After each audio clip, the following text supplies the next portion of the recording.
El mundo que vamos a vivir dentro de muy poco tiempo va a ser un mundo lleno de cambios en todos los sentidos, pues sobre todo en el sentido en el mundo espiritual, pero en lo económico, en lo político, en lo familiar, en todo.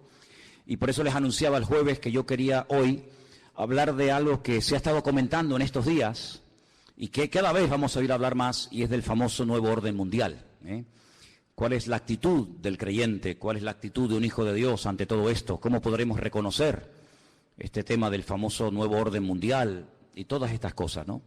Vamos a leer unos cuantos textos de la Biblia, porque yo quiero que la Biblia sea la que habla tu vida, que la palabra sea la que habla tu corazón y te convenza y te muestre la palabra, el camino correcto, que te ilumine la palabra, y después tú tendrás que tomar tus propias decisiones. Quiero llevarles a dos porciones del Nuevo Testamento. Una de ellas se encuentra en el capítulo 13 del libro del Apocalipsis. Después volveremos a la segunda porción, que precisamente es la parte de la que nos leía nuestro hermano Maico esta tarde. En Apocalipsis capítulo 13, sabéis que el libro del Apocalipsis es un libro que a mucha gente le da como miedo. Y algunas personas dicen, no lo leo porque no lo entiendo. Pero sin embargo el libro del Apocalipsis no se escribió para confundir a nadie, sino todo lo contrario. Se escribió para aclarar dudas, se escribió para que la gente no tuviera miedo, sino que tuviera paz y tuviera tranquilidad. Es cierto que tenemos en nuestras manos un libro que tiene un lenguaje simbólico, un lenguaje donde a veces pues no entendemos a priori lo que nos quiere decir la palabra, porque, ya te digo, está escrito entre comillas en clave. Algunos dicen que para que si este libro, esta información llegara a la mano de los inconversos, no lo entendieran, pero los creyentes tenemos la base, tenemos el fundamento bien puesto y podemos entender las cosas que dice el Apocalipsis. Y hay muchas cosas que habla este libro, pero en el capítulo 13 habla de lo que llama la Biblia las dos bestias. Dos bestias. La palabra bestia es Jehová. Y Jehová es una expresión que se utiliza para hablar de un animal que mete miedo, un animal que trae terror, pero al mismo tiempo un animal casi rayando lo mitológico, un animal que es una mezcla de realidad y de ficción. Y esa es la palabra que emplea la Biblia cuando habla de estos dos personajes. Capítulo 13, verso 1, dice así la palabra: me paré sobre la arena del mar y vi subir del mar una bestia que tenía, dice aquí, 7 cabezas y 10 cuernos. No hay ningún animal que hoy en día exista que sea así. Es algo totalmente metafórico, ¿no? En sus cuernos tenía 10 diademas y sobre sus cabezas un nombre blasfemo. La bestia que vi era semejante a un leopardo, pero sus pies eran como de oso y su boca como boca de león. Fíjate qué mezcla, ¿no? Y el dragón le dio poder, su trono y grande autoridad. 3 cosas, no te las olvides: poder, su trono y grande autoridad. Versículo 3. Vi a una de las cabezas como herida de muerte, pero su herida mortal fue sanada, y se maravilló toda la tierra en pos de la bestia. Adoraron al dragón, que le había dado autoridad a la bestia, y adoraron a la bestia, diciendo: ¿quién como la bestia y quién podrá luchar contra ella? También se le dio boca que hablaba grandes cosas y blasfemias, y se le dio autoridad para actuar 42 meses. Es lo mismo que decir 3 años y medio, o 1260 días, como también se dice en otro texto, Abrió su boca en blasfemia contra Dios, para blasfemar de su nombre y de su tabernáculo y de los que moran en el cielo. Se le permitió hacer guerra contra los santos y vencerlos. También se le dio autoridad sobre toda tribu, pueblo, lengua y nación.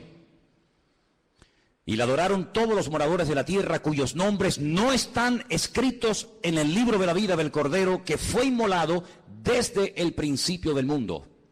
Si alguno tiene oído para oír, que oiga. Después en el versículo 11 habla de otra bestia. Si os dais cuenta, dice: después vi otra. No es la misma, es otra bestia. Pero si os dais cuenta, dice que esta bestia subía de la tierra.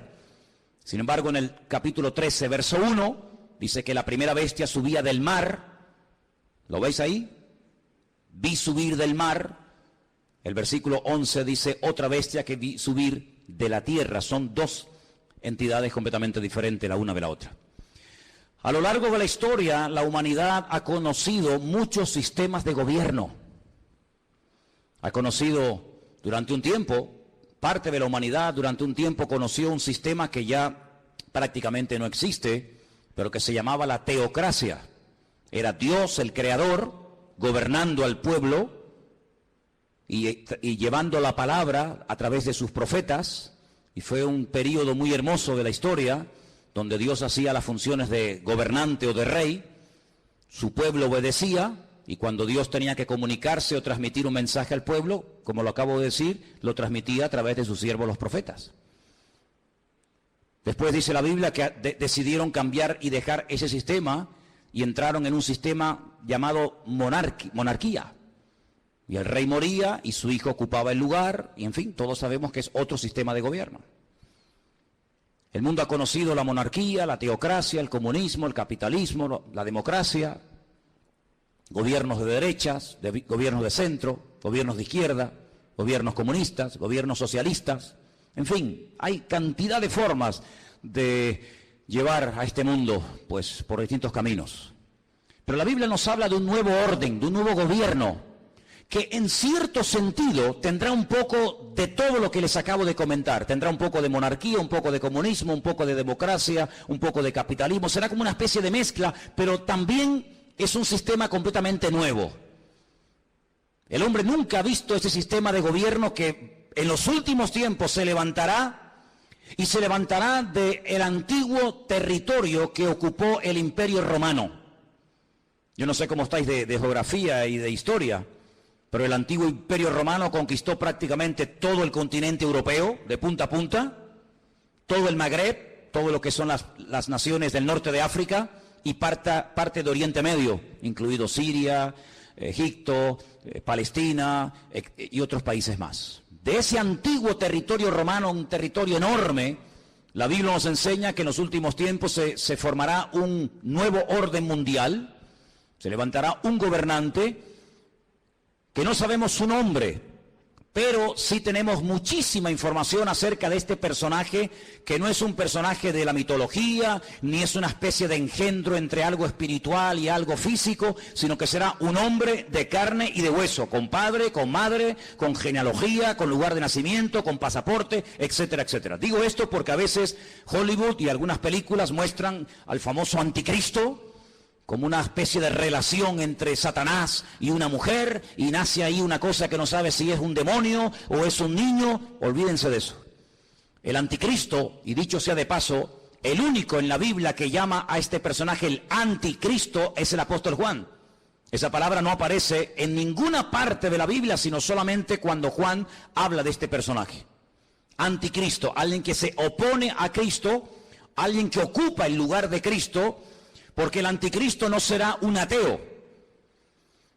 Satanás no es tonto. Satanás sabe perfectamente que lo espiritual siempre al hombre le tira, por un camino o por otro. Luego el anticristo no será un ateo, sino será una persona que caerá en lo más bajo que puede caer un ser humano, y es en la egolatría. Es pretender recibir adoración como si fuera un dios. Esto no es nada nuevo.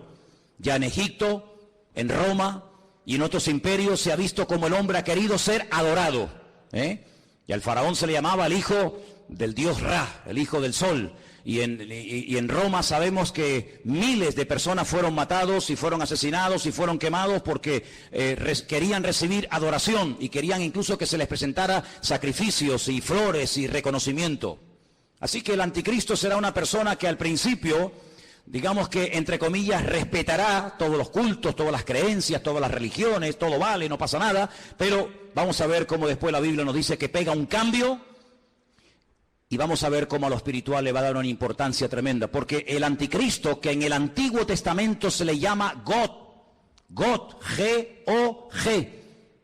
Cuando usted lee, por ejemplo, los libros del profeta Ezequiel, usted se va a dar cuenta de que al que llamamos nosotros el anticristo, en el Antiguo Testamento se le llama God. Fijaros qué cosa tan interesante. Satanás, que es un perfecto imitador de las cosas que Dios hace o que va a hacer, llama a este personaje en el Antiguo Testamento God, y es un nombre que la primera y la última letra de su nombre es la misma, es la G, la Gimel en hebreo. Y suma 3, 6, 3, un múltiplo de 666, da 66 en total. Imitando a la profecía que Dios le dio al rey David. David es otro el único nombre en la Biblia que aparece con la misma letra al principio y al final. David empieza por D, termina por D. Lo que hace el anticristo es tratar de imitar a ese futuro rey, ¿verdad?, descendiente de la casa de David, y tratando de ungir, respaldar, apoyar y ayudar en todos los sentidos a este personaje político que tendrá un poder prácticamente ilimitado. Hace unos días, varios gobernantes muy famosos de este planeta Tierra proponían el nombrar a una persona como el presidente del planeta Tierra, el presidente de la Tierra, en este nuevo orden mundial que se está fraguando. Una de las últimas ciudades con un lujo increíble que se ha construido en Kurdistán se llama Astana. Lo habéis visto en algunos grupos ciclistas que llevan Astana, ¿verdad? Y tienen un grupo muy famoso de ciclistas. Astana fue fundada por los Illuminati y por las logias masónicas. Todos los edificios y todos los símbolos de la ciudad de Astana en el Kurdistán, todos tienen que ver con símbolos masónicos y de los Illuminati. No voy a entrar demasiado en esto, pero los Illuminati son personas que pueden ser políticos, pueden ser presidentes de país, de gobiernos, pueden ser deportistas, pueden ser artistas, etcétera, etcétera. Y hablemos claro, son personas adoradores del diablo. En Israel hay una cueva que se llama la famosa cueva de Sedequías.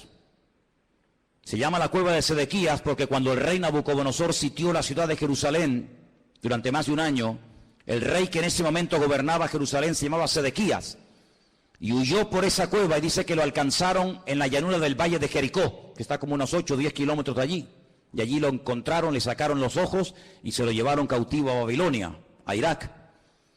Y en esa cueva de Sedequías, de vez en cuando los famosos masones y Illuminatis se reúnen para hacer rituales. Quiero decirles que el presidente mundial de los Illuminati y de los masones es un judío llamado Rockefeller. Y en esa cueva se reúnen los de más alta graduación, los de nivel 33. Y allí hacen todo tipo de ritos y de ceremonias. Y ellos dicen que es allí, en uno de los lugares del mundo, de la tierra, donde Satanás hoy por hoy tiene su trono. No se olviden que Satanás no es un ser omnipresente que puede estar en todas partes al mismo tiempo.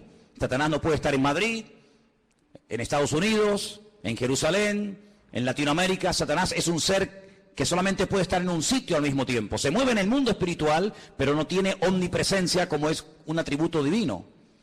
Y es en ese lugar donde dicen los Illuminati y los masones que en forma de macho cabrío se presenta cuando hacen estas ceremonias en la cueva de Sedequías, y allí es donde reciben órdenes e instrucciones para las cosas que tienen que hacer.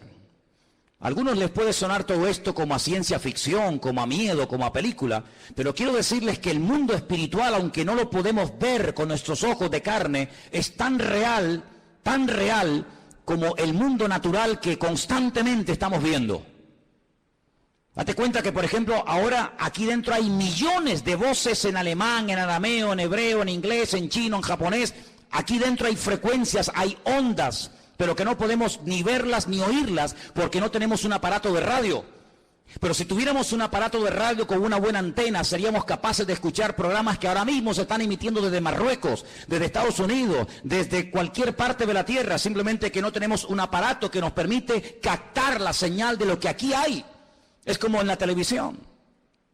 Y el mundo espiritual es invisible, pero es real. Los demonios existen, Dios existe, los ángeles existen. Todo el mundo espiritual es tan real como el mundo en el cual nos movemos tú y yo cada día. ¿Cuántos dicen amén? Satanás, dice la Biblia, que tiene un título, es el príncipe de la potestad del aire. Él se mueve con una velocidad abismal en la atmósfera. Y en ese lugar es donde Satanás hoy por hoy tiene su trono. Recuerden que en el libro del Apocalipsis, cuando el Señor le habla a una de las 7 iglesias, a una, no a las 7, a una le dice: aguanten, tengan paciencia, van a ser probados, van a tener dificultades, pero resistan, yo estoy con ustedes, porque yo sé dónde ustedes viven, donde Satanás tiene su trono. ¿Dónde tiene su trono Satanás hoy en día? Pues allí, en la ciudad de Jerusalén, es donde Satanás se mueve, porque sabe que la ciudad de Jerusalén es la ciudad más importante del mundo. Es la ciudad donde el Señor Jesucristo pasó la última semana de su vida. Es la ciudad donde Él instituyó lo que conocemos como la Santa Cena, el pan y el vino. Es el lugar donde murió. Es el lugar donde resucitó. Es el lugar donde ascendió. Es el lugar donde en el día de Pentecostés descendió el Espíritu Santo en forma como de lenguas de fuego que se asentaron sobre más de 100 y pico personas que estaban allí. Es el lugar donde Zacarías capítulo 14 dice que Él volverá por segunda vez y pondrá sus pies sobre el monte de los olivos, y el monte se partirá y desde allí gobernará a las naciones. Es el lugar donde dice la Biblia que todo ojo le verá y toda rodilla se doblará. Es el lugar donde vendrán los famosos 2 testigos del Apocalipsis.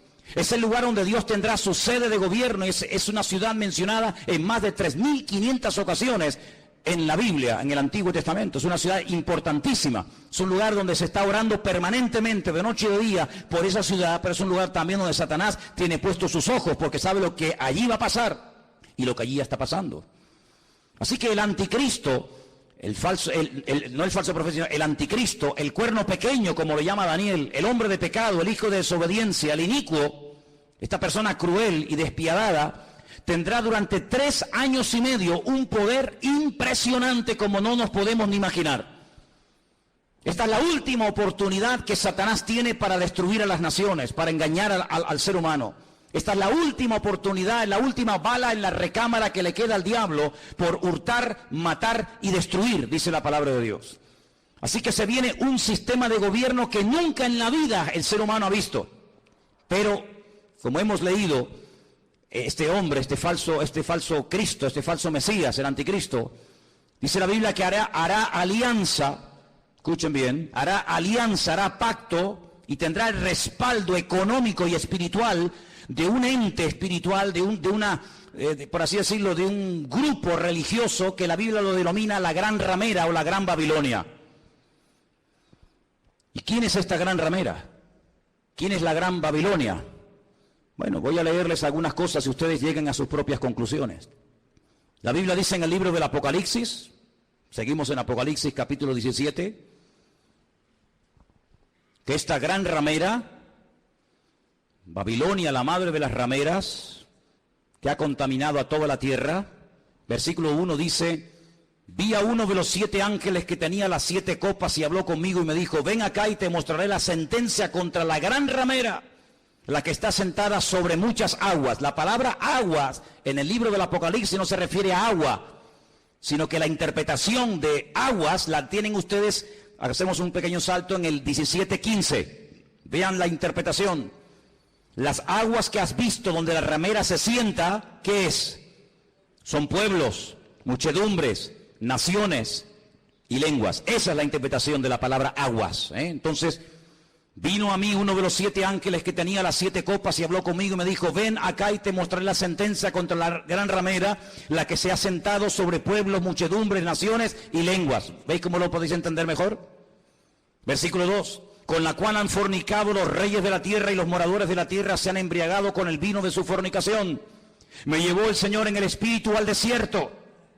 La palabra desierto en hebreo es Bamidbar, es el lugar donde Dios habla, en la soledad, en la quietud, en la calma, donde Dios saca a su pueblo para hablarle y revelarle cosas profundas de su corazón. Y dice que allí vio una mujer sentada sobre una bestia escarlata, llena de nombres de blasfemia, que tenía 7 cabezas y 10 cuernos. ¿Cómo estaba vestida esa mujer? Esa institución religiosa, ¿cómo se vestía? Dice que se vestía de púrpura. Interesante, ¿no? Y de escarlata. Estaba adornada de oro, de piedras preciosas, de perlas, y tenía en su mano un cáliz de oro lleno de abominaciones y de la inmundicia de su fornicación. Así se vestían sus ministros de púrpura y de escarlata, y tenía joyas y piedras preciosas en abundancia. Ahora, analicemos hoy en día en el espectro espiritual de nuestro planeta Tierra, vayamos una por una a ver quiénes pueden ser. Por ejemplo, ¿cómo visten los budistas? Si viéramos en este momento a un budista, seguramente lo veríamos con la cabeza rapada. Veo muchos budistas en esta tarde aquí. Iría seguramente, si tiene algo de pelo, con una especie de trenza. Iría con una túnica de color naranja. Ese es el color de los ministros budistas. No usan piedras preciosas, ni mucho menos. El mundo entero, las naciones de la tierra no han fornicado con el budismo. De hecho, en muchas naciones el budismo ni ha llegado, ni sabe la gente lo que es. Para muchos, Buda simplemente es una estatua de un señor con una panza muy gorda y nada más que eso. ¿Cómo visten, por ejemplo, los musulmanes? No visten de púrpura ni de escarlata. No han gobernado sobre todas las naciones de la tierra, sobre muchas sí, pero no sobre todas las naciones de la tierra. No tienen su sede, como después vamos a ver, en una ciudad más adelante. ¿Cómo visten los testigos de Jehová, los mormones? ¿Qué institución? Y no hace falta que lo digan. Se viste de púrpura y de escarlata y tiene piedras preciosas y riqueza en abundancia. ¿Cuál es el hombre que tiene más poder de convocatoria que simplemente con hacer así te junta 1 millón de personas en décimas de segundo? Un hombre que es capaz de ir a África, a América, a Japón, a la China, a Cuba, a cualquier país de la tierra. Es el hombre que tiene más poder de convocatoria que nadie, más que Obama, más que cualquier deportista. Hay un hombre que simplemente con hacer así junta como nada, 1 millón de personas, y los reyes de la tierra le tienen que besar la mano. Incluso el rey de España ha ido y se le ha inclinado. ¿Qué te parece, amigo? Y por si los datos te parecen cortos, en el versículo 18 dice: la mujer que has visto es la gran ciudad que reina, no que reinará, dice que reina sobre los reyes de la tierra. Allí donde la gran ramera tiene su sede. ¿Y cuál era la ciudad que en el momento de escribir el libro del Apocalipsis reinaba sobre toda la tierra? Si seguimos leyendo un poco más adelante, capítulo 17, versículo 8 dice: la bestia que has visto era y no es, y está para subir del abismo e ir a perdición, y los moradores de la tierra, aquellos nombres que no están escritos no están escritos de la fundación del mundo en el libro de la vida, se asombraron viendo a la bestia que era y que no es. Es increíble, amados hermanos, ver cómo el anticristo se hará de la fuerza política, económica y espiritual de esta institución religiosa que la Biblia nos enseña que harán uña y carne en los últimos tiempos. Ahora bien, este anticristo no podrá hacer lo que le da la gana, sino que tiene un periodo muy corto de tiempo para llevar a cabo, digamos, su plan maléfico, que número 1 consiste en destruir al Estado de Israel. Hay una obsesión, siempre había una obsesión contra el judío. El judío es el chivo expiatorio de la historia. Cuando en Alemania había crisis y cuando Alemania no levantaba cabeza, incluso había perdido territorio en la Primera Guerra Mundial, ¿a quién se le echó la culpa? A los judíos. ¿Quiénes pagaron los platos rotos en la Segunda Guerra Mundial? Fundamentalmente los judíos y otras personas también, pero mayoritariamente los judíos. Cada vez que hay un problema, cada vez que hay un conflicto, la culpa la tiene el judío. Hay centenares y centenares de libros que nos hablan acerca de que si no existiera ese pequeño país que tiene tan solo 300 kilómetros de largo, 22.000 kilómetros cuadrados, un país que prácticamente es que ni se ve en el mapa, un 0,7% de la población mundial, todos los problemas del mundo se solucionarían. Pero permítame decirles que durante la Primera Guerra Mundial Israel no existía y hubo una guerra mundial. Y durante la Segunda Guerra Mundial Israel no existía y se mataron 60 millones de personas en territorio europeo y esa gente no existía, no estaban allí como pueblo. Pero siempre se ha tratado de buscar una especie de chivo expiatorio al cual echarle la culpa de todos los problemas.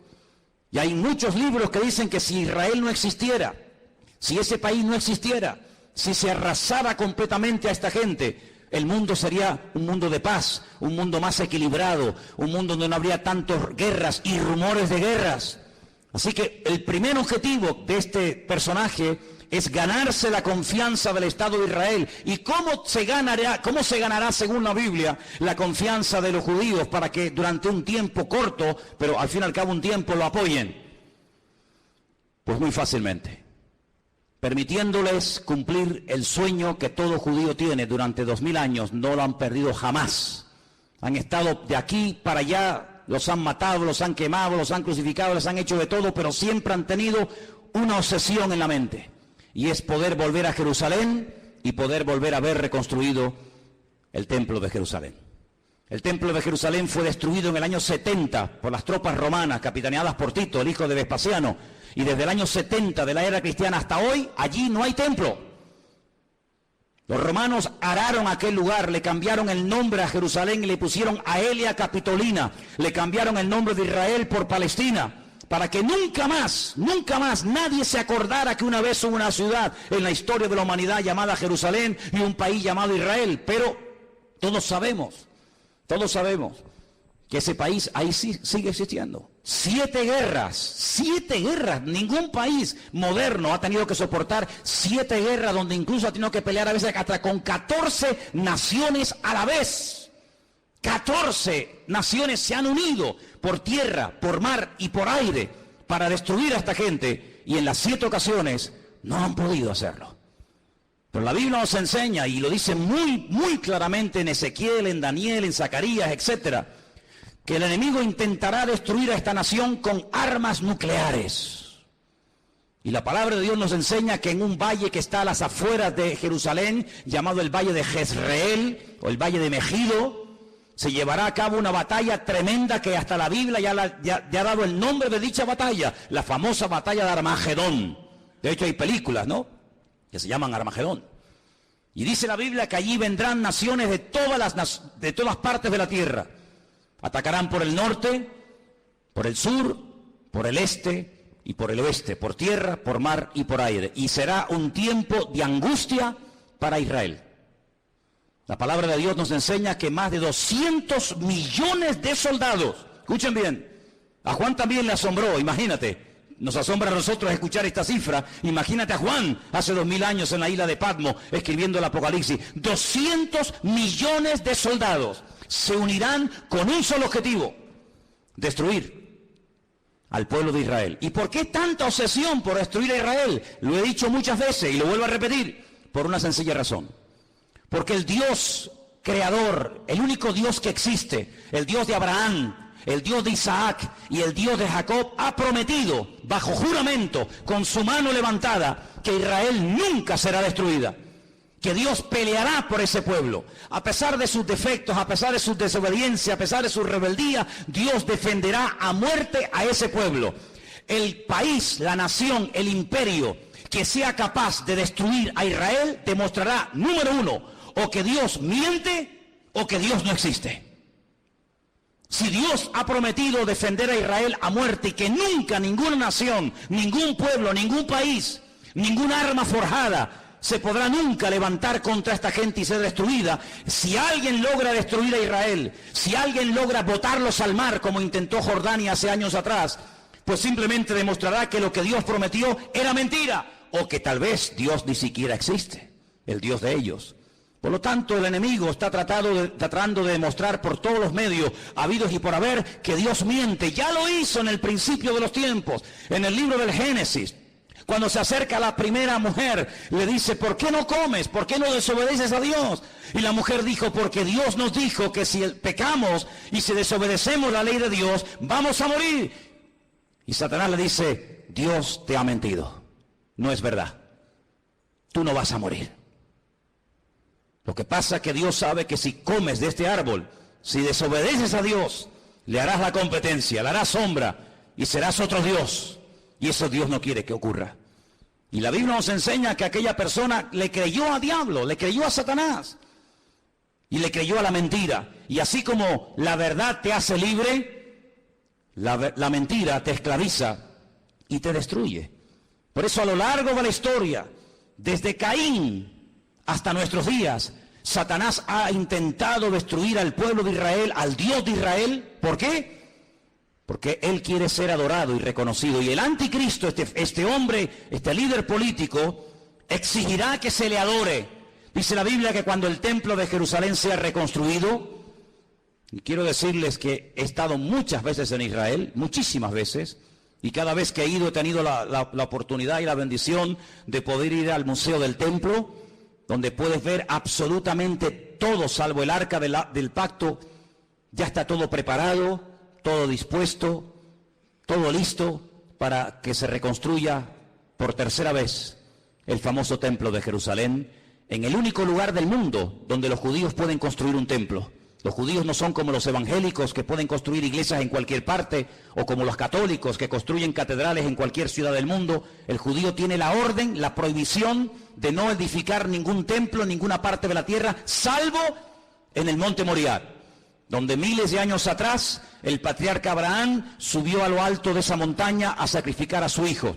Y es en ese lugar donde Dios únicamente permite que se construya un templo, donde Él, dice la Biblia, que pondrá su gloria y su presencia para que todas las naciones de la tierra conozcan que Dios es uno, dice la palabra de Dios. ¿Por qué no lo hacen? Tienen poder para hacerlo.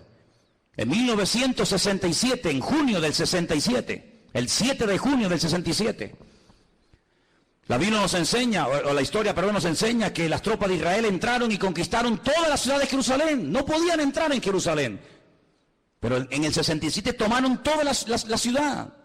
Subieron a lo alto del monte, pero le dejaron hasta el día de hoy a Jordania que administre las explanadas del templo, donde está la famosa mezquita de Omar y la famosa mezquita de Al-Aqsa.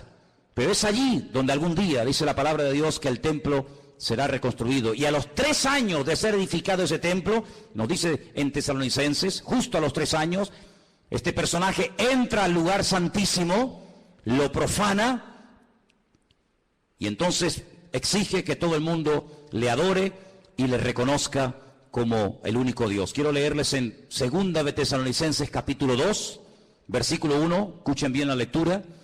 Dice el apóstol Pablo: con respecto a la venida de nuestro Señor Jesucristo, de eso está hablando, y nuestra reunión con Él, os rogamos, hermanos, que no os dejéis mover fácilmente de vuestro modo de pensar, ni os conturbéis, ni por espíritu, ni por palabra, ni por carta, como si fuera nuestra, en el sentido de que el día del Señor está cerca. Nadie os engañe en ninguna manera, porque no vendrá sin que antes venga la apostasía, el desmadre, el descontrol total y absoluto. En ese ambiente de desmadre, de descontrol, de guerras y rumores de guerra, de crisis y más crisis, en ese ambiente se levantará el anticristo. Porque viene ofreciendo paz, viene ofreciendo seguridad y viene ofreciendo estabilidad a un mundo que entrará en caos y entrará en picado y no habrá forma de solucionar el problema. Vendrá la apostasía. Dice la Biblia que en los últimos tiempos muchos que se llaman creyentes o cristianos o seguidores de Dios o de Cristo apostatarán de la fe, llegarán a escuchar hasta espíritus engañadores, espíritus malignos, llegarán a creer en cuanta cosa rara y extraña aparezca por el escenario, y se producirá un enfriamiento a nivel mundial por parte de muchos que se llaman creyentes. Dice, y el amor de muchos, a consecuencia de que se ha multiplicado la maldad, se enfriará. Y si aquellos días no fueren acortados, nadie se podría salvar. Dice, más por causa de los escogidos, y por ahí están los listos de turno, que siempre dicen, no, pero los escogidos son los judíos, no somos nosotros. Eso es mentira. Están engañados. Si están enseñados, están engañados. La palabra escogido es ecleto. La palabra ecleto aparece en Primera de Pedro, cuando Pedro le escribe a gentiles, no a judíos, a gentiles, y les dice, vosotros, que antes no erais pueblo, si eran judíos, eran pueblo. No, pero es que vosotros no erais pueblo, porque el único pueblo que Dios tuvo en el pasado fue Israel. Vosotros que no erais pueblo, ahora sois pueblo de Dios. Real sacerdocio, amén. Nación santa, pueblo escogido por Dios, para que anunciéis las virtudes de aquel que os llamó de las tinieblas a su luz admirable. Es decir, la palabra que toma Pedro, que es ecleto, es exactamente la misma que aparece en Lucas 21 y en Mateo 24, cuando habla de escogidos. Dios tiene solo un pueblo, Dios no tiene dos pueblos, Dios tiene un solo pueblo. Y en ese pueblo forman parte todos aquellos hombres y mujeres que han aceptado a Cristo como su Señor y Salvador personal. Punto. ¿Cuántos dicen amén? Y dice que si no fueren acortados aquellos días, pero por causa de los escogidos tiene que acortarlo, nadie se podría salvar. Entonces dice que cuando venga la apostasía, muchos, no todos, muchos se apartarán. Y estamos viendo gente que antaño predicaba el Evangelio, ya ni lo predican, ni sirven al Señor, ni se congregan. Y no se asusten ni se sorprendan. Pedro dice, hermano, no os sorprendáis, como si alguna cosa extraña estuviera ocurriendo. Ya os hemos predicado, ya os hemos profetizado, ya les hemos escrito. Dice, y después de mi partida, yo procuraré que ustedes tengan memoria de esto, para que no se olviden, que muchos apostatarán de la fe, que muchos se apartarán, que muchos se olvidarán de Dios, incluso hasta lo van a renegar y lo van a rechazar. Dice que cuando venga, antes de que venga el Señor, tiene que venir la apostasía y se manifieste el hombre de pecado, el hijo de perdición. ¿Y qué hace este hombre? Versículo 4, se opone, se levanta contra todo lo que se llama Dios o es objeto de culto. No permite que haya todo tipo de religiones y todo tipo de creencias, sino que va a ser una persona que va a controlar el tema espiritual o religioso. Dice, y es de tal manera este personaje cruel, que dice que se sienta en el templo de Dios como Dios, haciéndose pasar por Dios.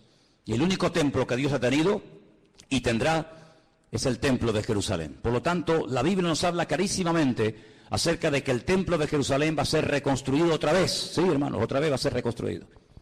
Aunque nos parezca extraño, nos parezca imposible. También era imposible que hace 60 años esta gente tuviera un país llamado Israel, y es posible. Ahora vosotros sabéis lo que lo detiene, a este anticristo, a este personaje siniestro, macabro. Dice, vosotros sabéis lo que lo detiene, a fin de que a su debido tiempo se manifieste. Ya está en acción el misterio de la iniquidad, solo que hay quien al presente lo detiene hasta que él, no ella, él a su vez se ha quitado de en medio. Entonces se manifestará aquel inicuo. La palabra inicuo, pues es una palabra que significa un hombre cruel, sin principios, sin moral, un salvaje, despiadado, una bestia, hasta que ese inicuo sea matado con el espíritu de la boca del Señor y lo matará el resplandor de su venida. He hecho una lista de cómo, de todas las formas que la gente moría en los tiempos de la Biblia. Tengo una lista enorme. Hay gente que murió comida por perros. Gente que murió comida por gusanos, gente que murió crucificada, gente que murió apedreada, gente que murió quemada, gente que murió a palos, gente que murió clavados con un asta, empalados. Hay un montón de tipos de muertes en la Biblia, pero nadie ha muerto como morirá el anticristo. Dice que lo matará el resplandor de la venida de nuestro Señor Jesucristo.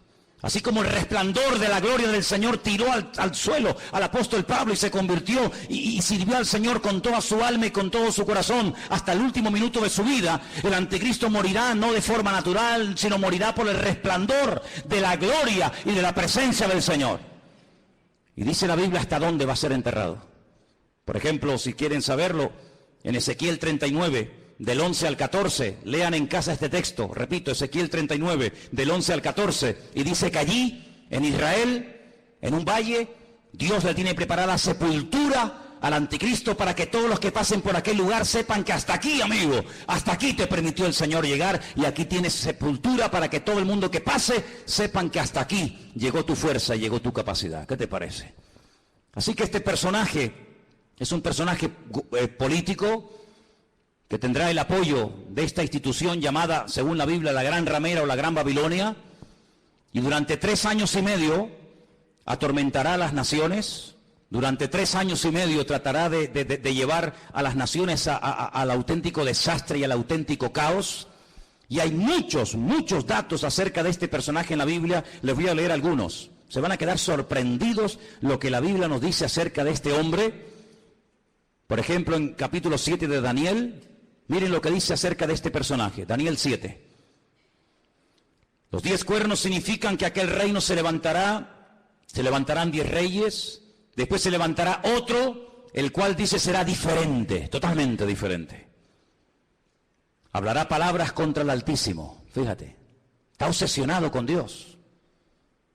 Hablará palabras contra el Altísimo, contra los santos del Altísimo y los quebrantará. Pensará, fíjate qué cosa, pensará en cambiar los tiempos y la ley. Hacer un calendario nuevo, leyes nuevas. Qué curioso que la semana pasada, a punto de que se firme este nuevo tratado de libre comercio, donde desaparecerán los aranceles y los impuestos que hay que pagar en la aduana, y podrán viajar las mercancías desde China a Estados Unidos, de Estados Unidos a Europa, de Europa a Oriente Medio, etcétera. Alguien dijo que ante estos cambios globales, mundiales, que están a punto de suceder en poco tiempo, donde se ha vuelto a reunir el famoso Club Bilderberg y muchos políticos han ido a Roma a hablar con el Papa, y donde el G7 se ha reunido otra vez como casi clandestinamente, porque están a punto de producirse y de firmarse acuerdos que van a cambiar el mundo en cuestión de días. Qué interesante que todo esto está ocurriendo aquí, en nuestras narices. Pero es interesante notar que en esa reunión alguien se levantó y dijo, y esto ha salido publicado en la prensa, que lo que hace falta es establecer un nuevo sistema también de justicia. Es decir, la justicia, las leyes, los abogados, los magistrados que tenemos en este momento no sirven, no pueden llegar a tener el control de la justicia que hace falta para estos cambios que se vienen. Hace falta otro tipo de jueces, otro tipo de abogados, otro tipo de fiscales. Qué curioso, cambiar las leyes. Una de las instituciones que el anticristo quiere cambiar es la justicia. Y quiere hacerlo lo más injusta posible. Parece que una paradoja, ¿no? La justicia que sea injusta.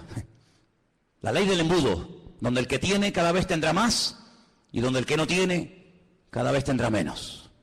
Querrá cambiar la justicia, la política, el orden social. Dice la Biblia que una de las cosas que harán los que tienen poder para dictar leyes es presentar leyes terribles como si fueran buenísimas. Y leyes que han sido buenísimas, que han preservado a las naciones de la destrucción, leyes con un principio moral, leyes con un principio de perdón, de misericordia, desaparecerán, y a lo malo lo presentarán como bueno y a lo bueno como malo. El jefe de todos los masones de Europa, Jacques Chirac, expresidente de la República de Francia, padre de la Constitución Europea, incluso ha llegado a proponer que en un ambiente de libertad, de igualdad, el ser humano puede llegar a casarse con un animal y hacer una ceremonia oficial donde si te enamoras de tu vaca o de tu perro te puedes casar con él. O si tu perro se enamora de ti, no sé si le dirás sí o no. Y eso es lo que él ha llegado a proponer. Que todos los seres humanos sean equiparados al nivel de las bestias. Y donde un animal puede casarse con un hombre con un animal. Y cosas terribles. En la Biblia nos habla como de engendros, donde se mezcla la biotecnología, donde se mezcla lo físico, lo espiritual, y verás cosas que tú dices, que es un robot, un ser humano. Hay personas que ya están siendo operadas y se córtame las piernas y los brazos. Quiero otro tipo de piernas y de brazos, y ya están haciendo engendros y manipulaciones genéticas sin precedente en la historia de la humanidad. Qué curioso que la Biblia, desde el libro del principio de la Torá, prohibía todo tipo de mezclas y todo tipo de injertos y todo tipo de cambios, ¿verdad? Sin embargo, el hombre intentará cambiar los tiempos, intentará cambiar las leyes. Serán entregados en sus manos por tiempos y la mitad de un tiempo. Es lo mismo, 3 años y medio. 42 meses. Pero se levantará el juez con mayúscula, le quitará el dominio, será destruido y arruinado, y el reino y el dominio y la majestad y los reinos bajo el cielo serán entregados al pueblo de los santos, cuyo reino es reino eterno, y todos los dominios le servirán y le obedecerán al Rey de Reyes y al Señor de los Señores. ¿Cuántos dicen amén? Capítulo 8 nos da más datos sobre este hombre. Dice: y en cuanto al cuerno que fue quebrado, se levantaron otros 4 en su lugar. Significa que 4 reinos se levantarán de esa nación, aunque no con la fuerza de él. Estos 10 cuernos, constantemente, en esta tarde habéis oído 10 cuernos, 10 cuernos. Son 10 naciones que se van a unir en los últimos tiempos para pelear. Qué curioso que por primera vez en la historia ha habido una coalición de 10 naciones árabes que en este momento están atacando Yemen, en este momento están atacando Siria y otras naciones del Medio Oriente. 10 naciones, qué curioso, una coalición de 10 cuernos. Bueno, la Biblia le dijo a Abraham que 10 príncipes saldrían de sus lomos a través de Isaac, ¿verdad? Y dice en el capítulo 8, verso 23, Al fin del reinado de estos, cuando los transgresores lleguen al colmo, se levantará un rey altivo de rostro y entendido en enigmas, imitando a Salomón, que dice que venían de todas las naciones de la tierra para hacerle preguntas difíciles, y a todo lo que le preguntaban él respondía. El anticristo tendrá una sabiduría impresionante, diabólica, pero la tendrá. No te olvides que el Señor, cuando creó a este ser tremendo, que no era en ese momento Satanás, sino un querubín, dice que lo dotó de una sabiduría espectacular, de una hermosura sin precedentes. Satanás es capaz de hablar en todos los idiomas de la tierra, de entender todas las cosas que jamás en la vida le podrán caber en el cerebro a ningún ser humano. Y todo eso se lo dará, dice la Biblia, poder, autoridad, respaldo, apoyo a este personaje. Verso 24, y su poder se fortalecerá, pero no con su fuerza propia. Causará grande ruina y prosperará. Qué curioso, por una parte causa ruina y por otra parte prospera. Qué tremendo que los que causan ruina a los demás siempre son prosperados ellos. Es interesante, ¿no? Causan ruinas, destruyen pueblos, saquean ciudades, hacen destrozo, pero estos que le arruinan la vida a millones de seres humanos, luego son los tipos más ricos del mundo. Y uno dice, ¿cómo es posible que este hombre que ha sido elegido por el pueblo, o se puso él teóricamente para ayudar al pueblo, no solamente nos complique la vida y nos arruine y nos mate, y encima el tipo este tenga fortunas en Suiza, sabe Dios dónde? Así será el anticristo. Hará arbitrariamente, es decir, hará lo que le da la gana. Destruirá a los fuertes y atacará al pueblo de los santos. Israel va a ser atacado, Israel lo sabe. En este momento solamente Irán, escuchen bien esto, solamente Irán. El otro día hubo una reunión a más alto nivel. La República iraní le dijo a Israel, si me atacas, Israel quiere atacar las centrales nucleares, porque Irán acaba de firmar un acuerdo donde permite que los observadores internacionales entren en instalaciones civiles, pero no en las militares. Insiste continuamente de que todo el arsenal que Rusia le está proporcionando de uranio es simplemente para hacerle la vida a los iraníes más fáciles. Pero todo el mundo sabe, porque lo han dicho, no es nada que se oculte, porque lo han dicho, que el objetivo de ellos es literalmente hacer un festival nuclear en la ciudad de Jerusalén. Arrasar a Israel y borrarlos de la faz de la tierra. Israel se está pensando muy seriamente hace mucho tiempo atacar las bases militares nucleares. E Irán le dijo, si me atacas, tengo en este momento 80.000 misiles apuntando hacia la ciudad de Jerusalén. ¿Qué te parece, amigo? Solamente Irán, sin contar otras naciones que le rodean. 120 millones de enemigos contra 7 millones. Es una desproporción muy grande, ¿verdad?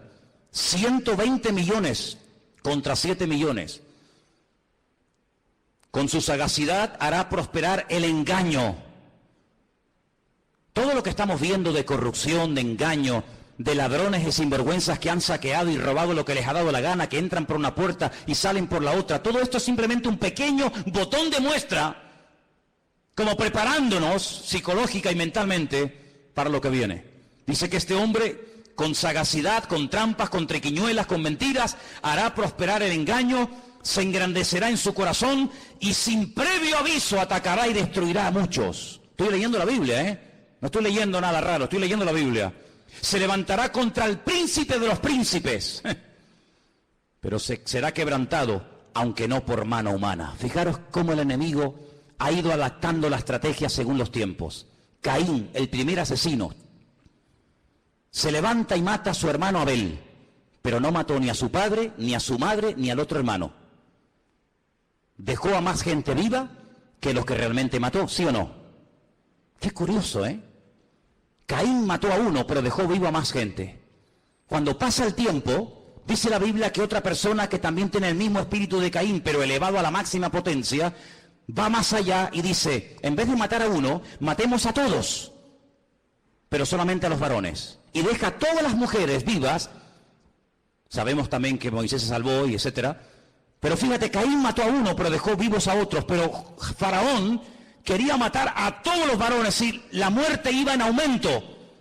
Pero cuando no lo consiguió, el mismo espíritu de Caín que habitó en Faraón salpicó y se apoderó de aquel rey perverso, de Amán, allí en los tiempos de la reina Esther, y dijo, no, no solamente a los hombres, sino a los hombres, a las mujeres, a los niños, y arrasemos con todo.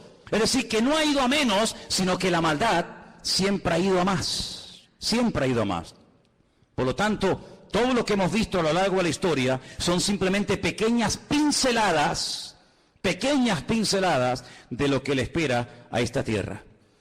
Si saltamos al capítulo 11 de Daniel, sigue dando datos muy interesantes. Dice aquí, hará este rey según su voluntad.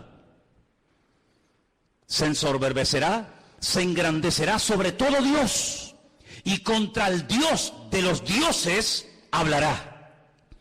Y dice aquí, y prosperará. Es increíble, ¿eh? Y prosperará. Por eso dice la Biblia, no tengas envidia del hombre malo que prospera en su camino. Porque a veces los malos también son prosperados, pero no por Dios. Y dice aquí, hasta que sea consumada la ira y lo que está determinado se cumpla. Ahora fíjate qué dato tan interesante. Yo sé, y algunos seguramente me lo harán notar, que en el texto original no existen palabras con mayúscula y palabras con minúscula. No existe ni en griego ni en hebreo palabras con mayúscula y con minúscula, que en nuestro idioma es muy importante, porque no es lo mismo la palabra Dios con minúscula que la palabra Dios con mayúscula. No es lo mismo la palabra Señor con minúscula que la palabra Señor para referirnos a Dios en mayúscula. En la Biblia hay un término específico para cada palabra, por lo tanto no hace falta recurrir a esto de mayúsculas y minúsculas. Pero en nuestra Biblia dice en mayúscula, del Dios de sus padres. Luego sus padres eran creyentes. Los padres del anticristo eran creyentes del verdadero Dios. Porque dice, del Dios, repito, con mayúscula de sus padres, no hará caso. Fue criado en una educación, digamos, religiosa, correcta, con el Dios verdadero, lo mamó en la casa con sus padres, pero dice, no hará caso de ese Dios, de esa enseñanza, y dice algo interesante que puede tener varias interpretaciones. Ni del amor de las mujeres hará caso. ¿Quiere decir que será un homosexual? ¿Que no se casará? Interprételo usted como quiera, pero dice que a este hombre no le interesa perder el tiempo. Ustedes saben que cuando un hombre se enamora de una mujer se vuelve medio idiota, medio tonto, ¿no? Por lo tanto, él dice, yo tengo un objetivo y si enamorarme de esta o de aquella me va a quitar mi tiempo, dice, ni hará caso de las mujeres. Increíble. No respetará a Dios alguno, porque contra todo se engrandecerá. Honrará en su lugar al Dios de las fortalezas. Y tú dices, ¿este quién es? El Dios de las fortalezas. No hará caso del Dios verdadero que sus padres le inculcaron y le enseñaron. Dejará ese Dios verdadero y comenzará a adorar, dice aquí, al Dios de las fortalezas. Ahora, el libro de Daniel es el único libro de la Biblia que está escrito en dos idiomas diferentes. Todos los libros del Antiguo Testamento están escritos en hebreo y los del Nuevo Testamento en griego, pero Daniel no. Daniel, parte del libro está escrito en arameo y parte está escrito en hebreo. Se lee igual, pero significa lo mismo. Cuando usted lee del Dios de las fortalezas lo honrará, dice textualmente, Alá Maozín. Y menciona la palabra Alá. ¿Saben que las siguientes Biblias que se van a vender reciente, dentro de muy poco tiempo, que ya están en circulación en las iglesias evangélicas, dirá, por ejemplo, en el principio creó Alá los cielos y la tierra? ¿Sabían que la palabra Elohim o Dios desaparecerá de muchas Biblias en los próximos años y aparecerá la